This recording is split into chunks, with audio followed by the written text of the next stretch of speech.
बिस्मिल्लाहिर्रहमानिर्रहीम। अस्सलाम वालेकुम डियर स्टूडेंट्स, उम्मीद है आप सब खैरियत से होंगे। डियर स्टूडेंट, आज इस वीडियो लेक्चर में हम जिस टॉपिक के ऊपर बात कर रहे हैं वो है सिंपल सेंटेंस इन इंग्लिश। तो इंग्लिश में सिंपल सेंटेंस के जो स्ट्रक्चर हैं वो 5 किस्म के होते हैं। पहला जो स्ट्रक्चर है वो है सब्जेक्ट प्लस वर्ब, दूसरा स्ट्रक्चर है subject plus verb plus object, तीसरा जो स्ट्रक्चर है वो है सब्जेक्ट वर्ब कम्प्लीमेंट, चौथा जो स्ट्रक्चर है वो है सब्जेक्ट वर्ब एडवर्बियल, और पांचवा जो इसका स्ट्रक्चर है सिंपल सेंटेंस का वो है सब्जेक्ट वर्ब ऑब्जेक्ट और फिर ऑब्जेक्ट। अब ज़रा तफसील के साथ हम इसको स्टडी करते हैं। तो सिंपल सेंटेंस के स्ट्रक्चर को स्टडी करने से पहले मैं आपको ये बताता चलूँ कि सेंटेंस के स्ट्रक्चर के हिसाब से, यानी कि उनके बनाने के एतबार से इंग्लिश में 4 किस्म के सेंटेंस होते हैं। पहला जो है वो है सिंपल सेंटेंस, जैसा कि स्क्रीन पर आपको नज़र आ रहा है।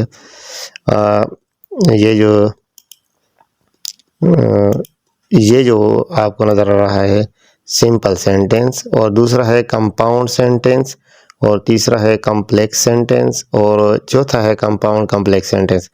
अब सिंपल सेंटेंस को पढ़ना इसलिए ज़रूरी है, ये सिंपल सेंटेंस, कि ये जितने भी बाकी सेंटेंस की अक़साम हैं ये सिंपल सेंटेंस से ही बनी होती हैं। लिहाजा अगर सिंपल सेंटेंस के स्ट्रक्चर आप समझ जाते हैं तो फिर बाकी जो स्ट्रक्चर हैं वो आपके लिए समझना आसान हो जाता है। तो आप देखते हैं कि सिंपल सेंटेंस जो है उसके कौन कौन से स्ट्रक्चर हैं। जी, तो पहला जो स्ट्रक्चर है वो है सब्जेक्ट प्लस वर्ब का स्ट्रक्चर। इसमें एक सब्जेक्ट होता है और एक वर्ब होता है।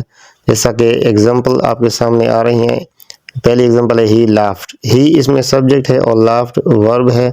तो सिर्फ 2 अल्फाज हैं, 2 वर्ड्स हैं इस सेंटेंस में। उसके बाद है दे रेन। दे सब्जेक्ट और रेन वर्ब है। और उसके बाद दे आर प्लेइंग। अब दे इसमें सब्जेक्ट है और आर प्लेइंग ये वर्ब फ्रेज है। आर हेल्पिंग वर्ब है और प्लेइंग जो है मेन वर्ब है इसमें। तो इसका जो पहला स्ट्रक्चर है वो है सब्जेक्ट और वर्ब का, एक सब्जेक्ट और एक वर्ब। तो इसका जो दूसरा स्ट्रक्चर है वो है subject verb plus object, SVO। ये उमूमन जो है ना SVO वाला स्ट्रक्चर बहुत ज़्यादा इस्तेमाल होता है। इसकी एग्जांपल ये है। Number 1, I need a pen. I subject, need verb है और अ पेन ये ऑब्जेक्ट है।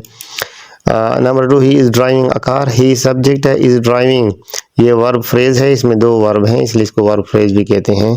तो एक कार जो है ये ऑब्जेक्ट है। उसके बाद है दे आर प्लेइंग क्रिकेट।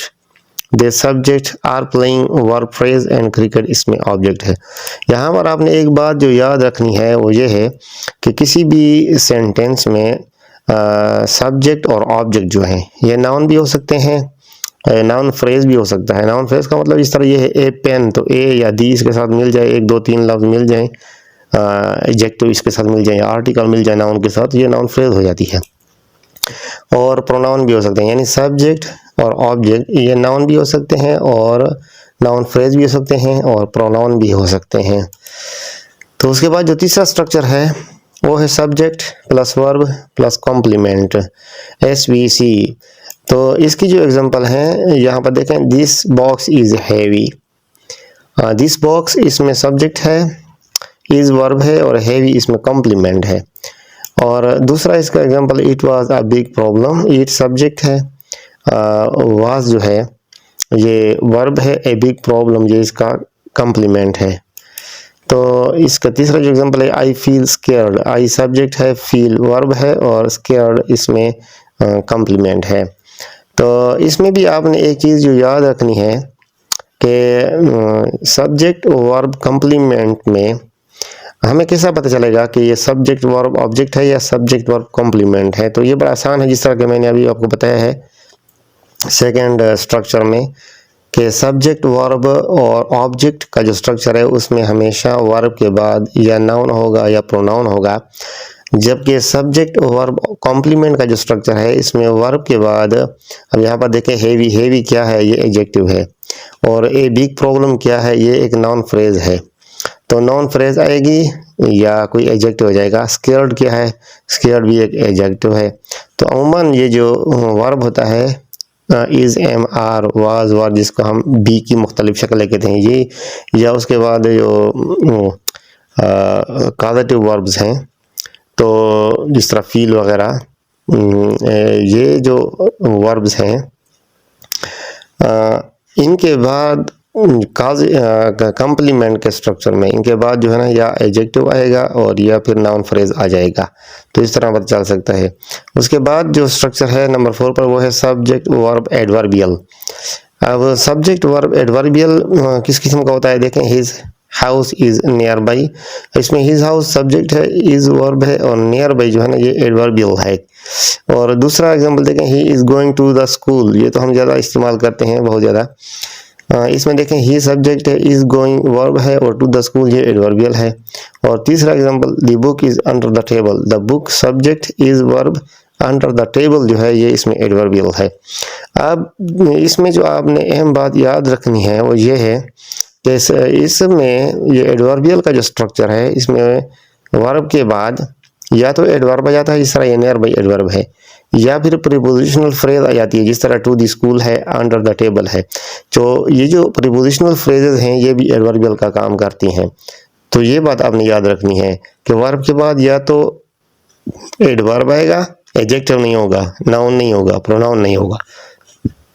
इसी तरह वर्ब के बाद या प्रीपोजिशनल फ्रेज भी आ सकती है, जिस तरह टू द स्कूल है, अंडर द टेबल, तो ये एडवर्बियल इसको कहते हैं। तो इसमें जो 5th स्ट्रक्चर है वो है सब्जेक्ट वर्ब ऑब्जेक्ट, और ऑब्जेक्ट में 2 ऑब्जेक्ट हैं। मैंने इसके कलर हर एक कैटेगरी के अलग अलग किए हैं।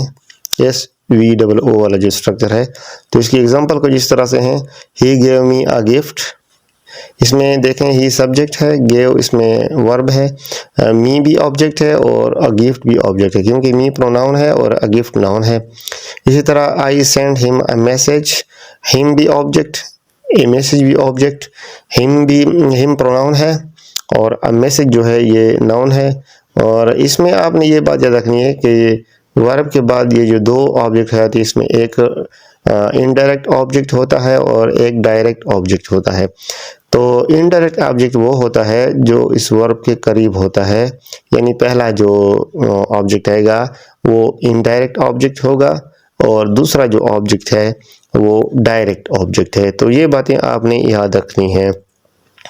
तो उम्मीद है कि आपको ये वीडियो भी अच्छी लगी होगी, और मज़ीद जो है इस किस्म की वीडियो के लिए हमारे चैनल को ज़रूर सब्सक्राइब करें, और नेक्स्ट वीडियो में मिलते हैं इंशाल्लाह एक नए टॉपिक के साथ। Thanks for watching this video.